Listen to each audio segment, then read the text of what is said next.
Now, by the way, of course I have to. You are the anchor. No, you are the anchor. Thank you. You can always shoot the messenger. But here's, I am delighted here that on our Polar Polls program, I have with us here also in the studio Yashwant Deshmukh of Sea Voter. Thank you very much, Yashwant. Yogendra Yadav is with us. GVL Narasimha Rao is with us. Our very own Jay Mrug is with us. So I know that whatever hats you may be wearing, in terms of number crunching, nobody can have a better panel of experts. Thank you very much for joining me. We are having a healthy debate going on out here, and it's time for GVL Narasimha Rao to respond to the charge made by Yogendra Yadav, who says, don't over-exult on this result as a political validation of Narendra Modi. Back to Narendra Modi and vote for him. This is what happens all the time in electoral politics. Yeah. After all, it's the choice between two. Is Yashwant Deshmukh here? Is Yogendra Yadav trying to undermine Narendra Modi? I won't comment that. I know you've been on other channels. Two of my very dear friends have turned political. So it's that's all right. A very good panel. But I have a problem analyzing Gujarat only post 2002. Okay. Why are we not talking about 12 years prior to 2002? Yeah, that's when Congress lost the election in 1990. Yeah. I mean, we all talk about Modi's hat-trick. Why did it lose? It's not because the third election, it is the fifth election for the BJP in a row, and sixth election for the Congress to lose. Yeah. So basically, pre-Godhra 12 years is definitely a bigger period than post-Godhra 10 years. So I need to broaden this period and see. Okay. Can I read it? So Yashwant, institutional decline of Congress, which is to be blamed. So Yashwant Deshmukh is arguing here that you can win the one election because of polarization, you can win two, but you cannot win 5 elections because of polarization. Yashwant, I really have to disagree with you, because everybody knows, those of us who were covering politics, that they were headed for a defeat till Modi was sent there to replace Keshubhai. Then the riots happened. And then subsequently you have another imagery building up. Yeah. So it was not. There was going to be a defeat that year. In those, a lot of people, would you disagree with me that BJP was in a bad shape under Keshubhai? The leadership sent a pracharak to Gujarat. So let's not forget that history. There's not one continuous process. The riots came in, they polarized the state. Continuous polarization. And then he had a very, very communally charged election. Continuous polarization. No, I don't really agree with that, because I mean, you can win one election by that polarization. You can't have a permanent mandate on that polarization. I'm not saying that. I in fact think he has changed his mandate. But let us not forget the details of 2002. It's important. It's only the Gujarat electorate was choosing between two models of Sangh politics, one inside the Sangh being backed by the Pracharaks. So, I mean, the finding, Manisha, I will totally validate your point. I mean, the numbers, one number which was very, very startling in my exit poll, which I was going through just now on my way as well. Last election, out of every 100 Muslim voters, roughly about 4 or 5 voted for the BJP. Very rare. You know, this election, till the last data was coming in, almost 23 out of every 100 Muslim voters have voted for the BJP in Gujarat. Explain that. 23 of? Every 100. 1/4. So almost every 4th Muslim has voted. I mean, this is key finding for me. And the reason is, I mean, the two-way split in a way that the biggest problem factors that we have been discussing in Gujarat, that the Lewar Patel factor, the youth Lewar Patel factor has not voted for Keshubhai. Okay. Old one have voted, and big number of Muslim youth has voted for Modi. Arnab, can I ask Yashwant a question? Yeah, go ahead. Is it also, to get back to the minority vote, is it also true that this time the turnout in minority areas was huge?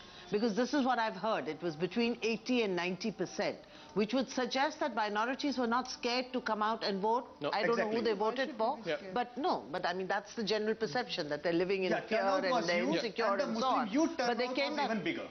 And the Muslim youth turnout was very big. So would that suggest that that vote went to Modi, because again the Muslim youth, you know, is a sort of more angry youth and feels that the Congress has nothing to offer them? Maybe, so the Congress plays communal politics with Muslims. Manisha said that the entire campaign, Congress virtually was blind, I mean, keeping blind to those issues.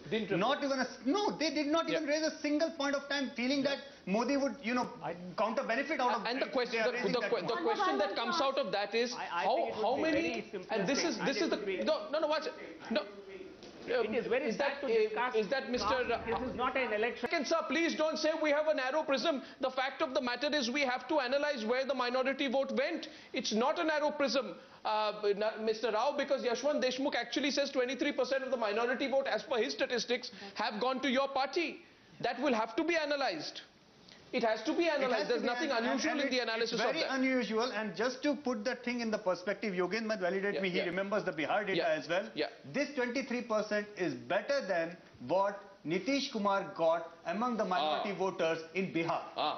Okay. Can I just quickly come on this? Yogendra. Can I just quickly come on this? Yogendra, just because I don't like to quarrel with numbers. You see, it's true, we've tried to monitor Muslim voting in Gujarat for BJP for the last 10 years. The fact is that even in 2002, our figures were 10% plus Muslims voted for BJP in Gujarat, even in 2002.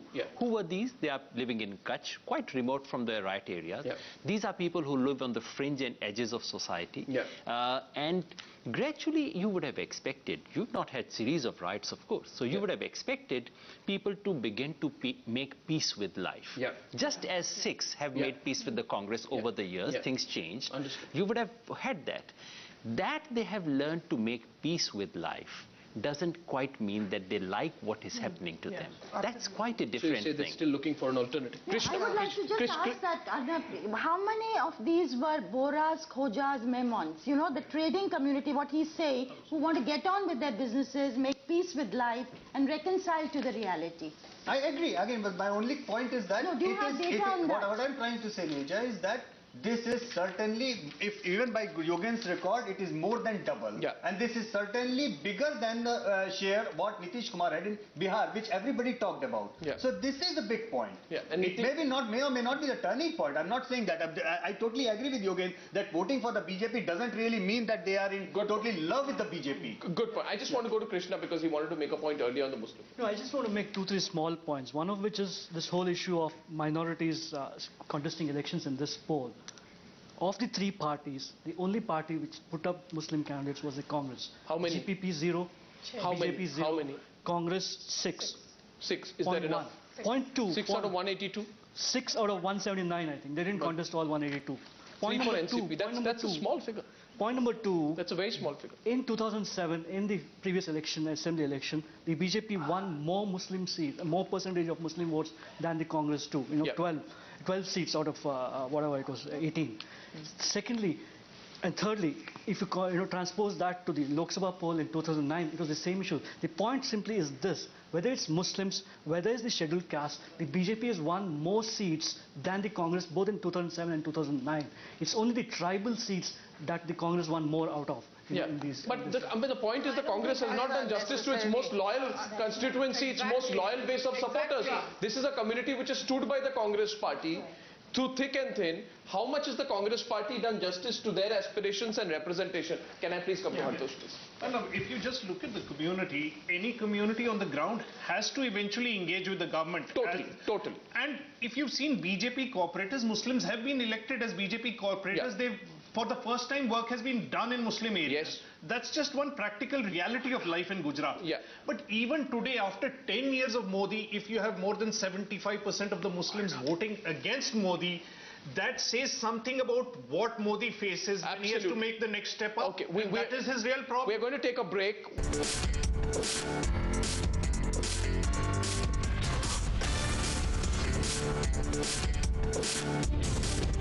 You are watching coverage of the Gujarat Mandate 2012, special broadcast live from the Times Now studios in Delhi.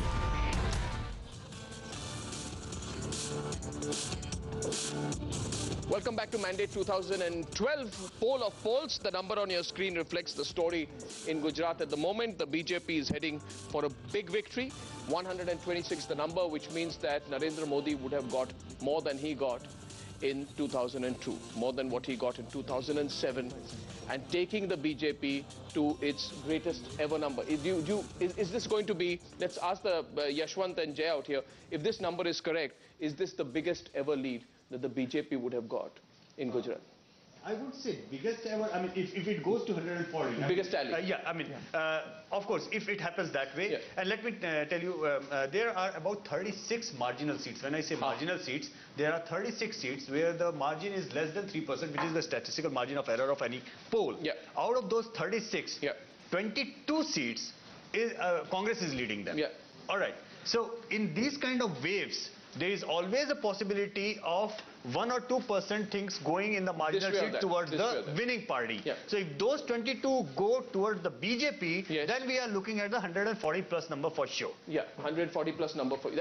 That's coming from the person who's put out the C voter poll. Yeah. So you're leaving yourself that room. Yeah, I mean, I'm leaving, and my number, the final number which are coming in next 5 minutes or so. What are you looking at? What were both of you looking at? Yeah, I mean, if we look at the things from the Congress end of the extreme, there are about some 30 to 40 seats that are hardcore Congress. Now, as he said... What do you mean by hardcore Congress? I mean, these are seats that the Congress has either won 3 times or after 2002 has shown the ability to keep them. Has the Congress won any seats 3 times? Well, that number is under 20? About 10. About 10. Pre-delimitation 14, after delimitation 10. That's the number that the Congress has won 10 times. Now, the number of other seats that the Congress has shown a tendency to retain. So, in case of a bullwhip effect, that is of the winner picking up all the seats, all the more, the Congress would be restricted to that 40. And then BJP can touch a number like 140. But it seems very plausible that the marginals will go more towards the BJP if it's going to be a wave of this. Well, that's interesting analysis here from Yashwant and Jay. I will leave you to continue the number crunching for a while because I think you're both very busy on that. But on a serious note, Yashwant Deshmukh pointed out something very significant, and I'd like him to make that point to you. He says today that Narendra Modi has got, if these exit polls are right, his numbers are telling him Narendra Modi has got the same percentage of the Muslim vote that your party gets in Bihar. If that is the case, I want to know from you straight on, Mr. Devesh Thakur, can you still consider Narendra Modi as someone unacceptable to the minorities? I want Yashwant Deshmukh to make the point, then we open up the debate. Yashwant Deshmukh, can you make the point to the JDU representative? In fact, just a shade better. It's in fact just a shade better. From the exit poll data of Bihar, 21 out of the 100 minority voters voted for JDU. In Gujarat, the exit poll is showing 23 out of every 100 minority voters have voted for the BJP. So, of course, there is a big difference between the socio-economic definition of the Muslim voters in Gujarat than in Bihar. I agree, but one minute. Let me introduce Sankarshan Thakur, who has been violently looking at you see, while this discussion has been on. You want the JDU? You're not answering on behalf of the JDU. Of course not. You know, but the quality of the Muslim vote that the JDU gets in Bihar is very different from the quality of the Muslim vote. What do you mean by quality of the vote? I mean, he's talking about a number here. No, you answer. You make the point to him. Statistics can go this far and not further. You know, you have to measure the quality of the vote.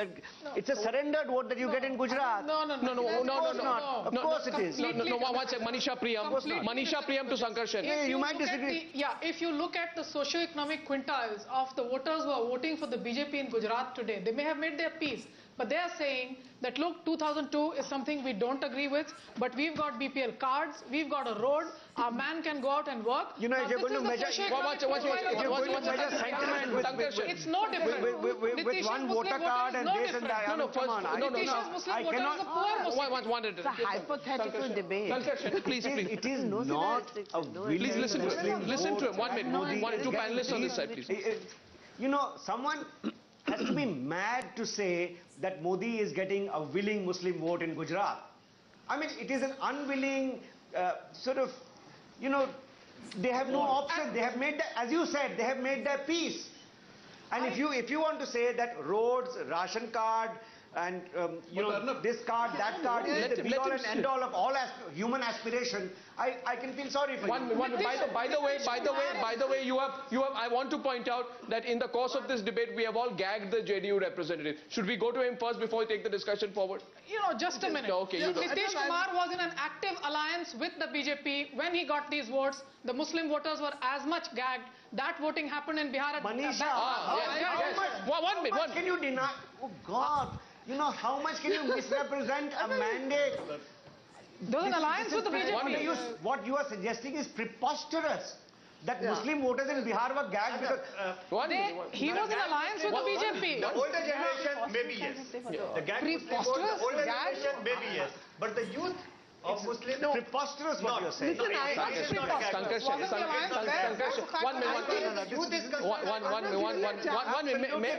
May I please come in? My question to Sankarshan, I'm coming to something. I'm asking you for a clarification. Are you saying today that if 23% of Muslims have voted for Narendra Modi, it is because they don't know their own mind? All I'm saying today is... it because they don't know their own mind? Arnab, all I'm saying today is that if these exit polls are right, the Indian constitution is facing a huge challenge. Oh my God. That is all I'm saying. It is. It is. Okay. It's facing a huge challenge. Okay, fine. You see, as far as exit polls are concerned, that's his department.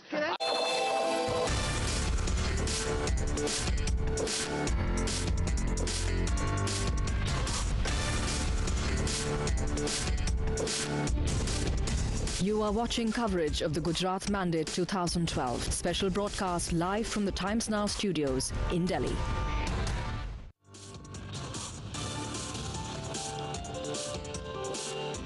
Okay, welcome back on Poll All Polls. The debate is only beginning to warm up here right now. And clearly, the House is divided into two parts. One section, which includes Mr. Rajagopal, which says that look at this election with a sense of realism, look at the politics of it, and don't get into the whole question of whether or not Narendra Modi has got a quality vote. On the other side, we have Sankarshan, who says even if Narendra Modi has got the minorities to vote for him, because if these numbers on the screen are correct, and if Yashwant Deshmukh's numbers are even 50% correct, then Narendra Modi has got a substantial chunk of the minority vote. We're going to have to debate that. Sankarshan Thakur says that's no reflection. It's not the same quality of the vote. It is the vote of a person from the minority who has no other alternative. Whose responsibility is that, is my question. What was the alternative that the Congress party threw up in the first place? Election campaign, Dasa Badale, Disha Badale, whatever that, it all went fat. It did not go further. There you are. Because most of them were wanting to have a war room in 15 Rakabganj Road and doing everything on the painting wall. Nothing beyond that they did do. And they were wanting to project Ahmed Patel as Chief Minister of candidate. That was not. No, I don't think they... No, let's be fair. Let's be fair. And the advertisement campaign of Congress was totally Mr. Rajagopalan, they were not trying to project Ahmed Patel as the Chief Ministerial candidate. It was a very clever move by Narendra Modi, possibly to polarize an election by talking about Ahmed Mia Patel or trying to put the Congress party on a little bit of a back foot. It can be analyzed, can't it, that why did the Congress party respond to it? Why did Ahmed Patel respond to it, Sabha? Arnab, the Congress was too scared to even name Narendra Modi. I mean, let me just be a little flip here. In the Harry Potter series, he who cannot be named, they were not willing to take his name and you're going to fight him. And then, like I've said before, this whole Keshubai thing, to expect, on what ideological basis are you expecting Keshubai to fight your battle for you? So you don't have courage, you don't have convictions, you're just saying we have a very tactical campaign, you know, we are fighting quietly. We're not going to take his name, but actually we are fighting. It's ridiculous. Who takes the bait? CP Joshi? No, I don't think so. I think you have to blame the national leadership. My question, and the question is, Narendra Modi versus Rahul Gandhi is what this election was being positioned for. Was it or was it not? I begin by asking Yashwant Deshmukh. Yashwant, Narendra Modi versus Rahul Gandhi, political impact of this verdict. Well, I think with every election where Rahul Gandhi has gone to campaign, the question has been meant in that way. It was but he's not campaigned much. It was compared as Akhilesh versus Rahul Gandhi. It was compared as Nitish versus Rahul Gandhi. So he was failure big and he is a failure here as well. I mean, but to be fair to the guy, he at least tried in Bihar and UP. At least he tried. In Gujarat, he is virtually given a walkover. I mean, you know, and probably all the Congress strategists felt that in any case, Modi is going to win, then why let the blame come on Rahul Gandhi? Absolutely. And my point is that they missed a big chance. I agree with Manisha on this thing. If Rahul Gandhi would have campaigned big time asking on pro-minority agenda, at least he would have gained for all the minorities in rest of the India, rather than, okay. One minute. First, let's listen. One. Aarti, please. 1 minute. Not at all. Sorry, this is a state assembly election. We saw Rahul Gandhi campaigning like mad in UP. He did not project himself as chief minister, and I think that was one big error that he made. And that is why all the anti-incumbency votes went entirely to Akhilesh Yadav, and the Congress failed so badly. Yeah. This is a state assembly election. Rahul Gandhi was not positioning himself and could not position himself as the chief minister, because he's not a Gujarati. No, he didn't position himself as a Uttar Pradesh chief minister either. That's the mistake he Modi is synonym for Hindutva brand of communal politics. Then to oppose him, you needed to take a stand. You cannot oppose Modi by playing soft Hindutva. Absolutely. Congress has been playing soft Hindutva in Gujarat for long. It's only consolation prize. The only consolation prize for the Congress is that in the Modi model, you have not only buried Godhra, they have also buried the 1984 riots. Because after this, with what face will BJP now raise? It will obviously not raise the question of 84 riots. It used to be right versus right. No, both the parties have this convergence. Let's not talk about riots. It's the worst that could have happened under this constitution. Work. No. If you are trying to target Modi with soft Hindutva, it's like the old saying, you are trying to wrestle with a big buffalo in the mud. Two things are going to happen. First, you are going to get dirty, and buffalo is really going to enjoy it. Okay, what's it, Navik? Oh no, I don't agree with Sabha when she says that, Rahul Gandhi is a problem for the Congress. If Rahul Gandhi is a problem for the Congress, if the fact is that they need to control and prevent Modi versus Rahul Gandhi in 2014, then the time to stop Modi was now. Yeah, exactly. Modi now it was a do or die so that Modi doesn't come to the national stage. They failed to do it. They just didn't have a strategy. Navika, you're buttressing my point. This is precisely why the Congress seem to vacate the space in Gujarat for Modi, because they are waiting to do a Modi versus Rahul Gandhi contest in 2015. They will be permanently vacated. They will be permanently vacated if you say this. Modi had not done well in Gujarat, there was a chance that he wouldn't come to the centre. Now he seems to be unstoppable with these kinds of... Sabha is going next. Given time. 1 minute. Point of order here. I must be given time. Very diabolical strategy. May I just ask communal? I want to say one thing. I don't believe that this is making strategy out of defeat, and the Congress has been putting out these stories, but I don't buy it. Rahul Gandhi, where has he proven himself? Congress leaders have told me it's lamb to the slaughter. They didn't want him to face the onslaught of a humiliating defeat. They didn't want him to become the face of a humiliating defeat. Now, how are you going to create a leadership out of that situation? 1 minute, Hartosh. Yeah. See, but also we have to look at this. We've been looking at it from the Congress point of view, and we've agreed that the Congress fought a very bad election. Yes. But there is also the flip side of it. I think even if the Congress had fought a good election, Narendra Modi would have won this election and won substantially, because Gujarat is the kind of state where there is that subtext of 2002. But the Congress didn't face 2002 even once. The Congress did not raid 2002. Sure, Rahul Gandhi, no, I put this way. Suppose the Congress party had fought very aggressively. Rahul Gandhi had camped there for 3 to 4 weeks, spent double the time that he spent in Himachal, and then lost the elections. However, having got the national focus on issues like 2002, would that have served him better? Would that have served him better? Definitely. Manisha. I mean, nobody is talking of the Mansab bypolls, the Ghar scheme number outcomes. The Mansab bypoll under Mr. Narendra Modi's nose, 8,000 votes was the margin with which the BJP was defeated. That's right. So there were victory signs, but even as early in October, it was the youth wing of the Congress in Ahmedabad that was saying that let Rahul Gandhi not come here. So there is within the party a thinking that Rahul Gandhi is not their best bet to come out. The person that they wanted was Mrs. Sonia Gandhi, and I would say that with her star campaign lead as well, if they have lost, then there is a certain reassessment that they will now need to have on having a high command model, and how do they now go to states? What kind of high command model? Well, they're not going to project their... Arnab, I have just one question. That if the NDA, BJP does decide to project Narendra Modi next time, the Congress will willy-nilly have to put up a candidate against They will him, right? Who could that be? And Not who Rahul. can If that not be? Rahul, who? It has to be only Rahul. It cannot be Sonia Gandhi. It has to And be it only cannot be Manmohan Singh. And it cannot be a faceless person. It has to be Rahul Gandhi. Nirja, 30 seconds on this. Logic, they should have put up a candidate against Narendra Modi in Gujarat. They did not. They failed to do so. In a national election, they will not want to subject Rahul to. I agree with Navika. They should have stopped him here. Otherwise, you see, suppose you have a Modi in a national election, he may take the BJP up to 180, 190, 200 seats. Without a Modi, BJP would have been confined and to that's an active formula that the BJP is working on. When they're doing their choices for a national leader, they are looking at a possibility of a Narendra Modi bringing them 180, 200, and if they polarize and get to that level, then the alliances will fall in place, because when you're at 200, there will be smaller parties. My question to Mr. Rajagopal started taking away. Arnab, just let me complete this. 130, if the BJP gets, it's a khichdi government at the center. 2 years down the line, you know, the Congress has a better chance of bouncing back. At least they could have worked on that strategy. A little bird told me that Mr. Ram Jethmalani had some chat with Nitin Gadkari in the last couple of days. In the context of the BJP, what is going to happen after this? How soon will the changes roll out, Mr. Rajagopal? But what does that mean? Because BJP, what does that mean? we are not going to discuss A person that. chooses not to speak either when he knows too much or knows too little.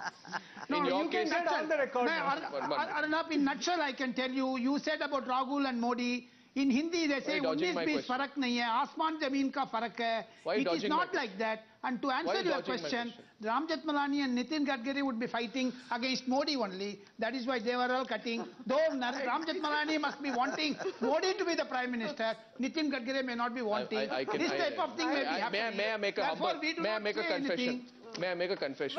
Well, yes, now. A winning Modi certainly means winds of change as far as the presidentship of BJP goes. I don't think there's any doubt about it. Well, I think it's getting increasingly complicated to report on the internal dynamics of the BJP. But we have to anyway. I'm taking a very, very short break, ladies and gentlemen. This is non-stop coverage, Mandate 2012. We've enjoyed bringing the last 4 hours to you. This debate peaks on the special edition of the News Hour 4 minutes from now. Please come back with me.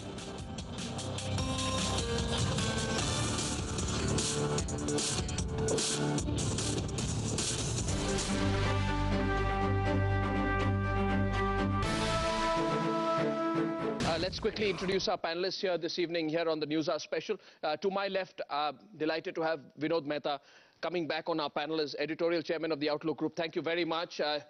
Great to see you. We'll be seeing a lot of you over the next few days. We'll be seeing a lot of each other, Mr. Mehta. Also with us to his left is Mr. Rajagopal, senior journalist. I'm delighted to be joined. Let's get all our analysts in first. But first, Mr. Farooqi of the Samajwadi Party, thank you very much. Great to see you. Looking closely at what's happening with Narendra Modi, Mr. Farooqi.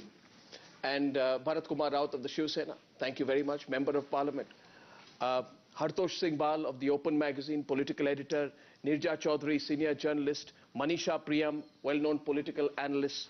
To the other side, we have Sankarshan Thakur, roving editor of The Telegraph, SP Singh, senior journalist, very well-regarded psephologist, the man behind the Sea Voter poll, Yashwant Deshmukh, our very own Jay Mrug, and delighted to be joined by Ajay Umat of the Times of India, joining us from Ahmedabad. Navika Kumar is with us here in the studio. Let's open the debate.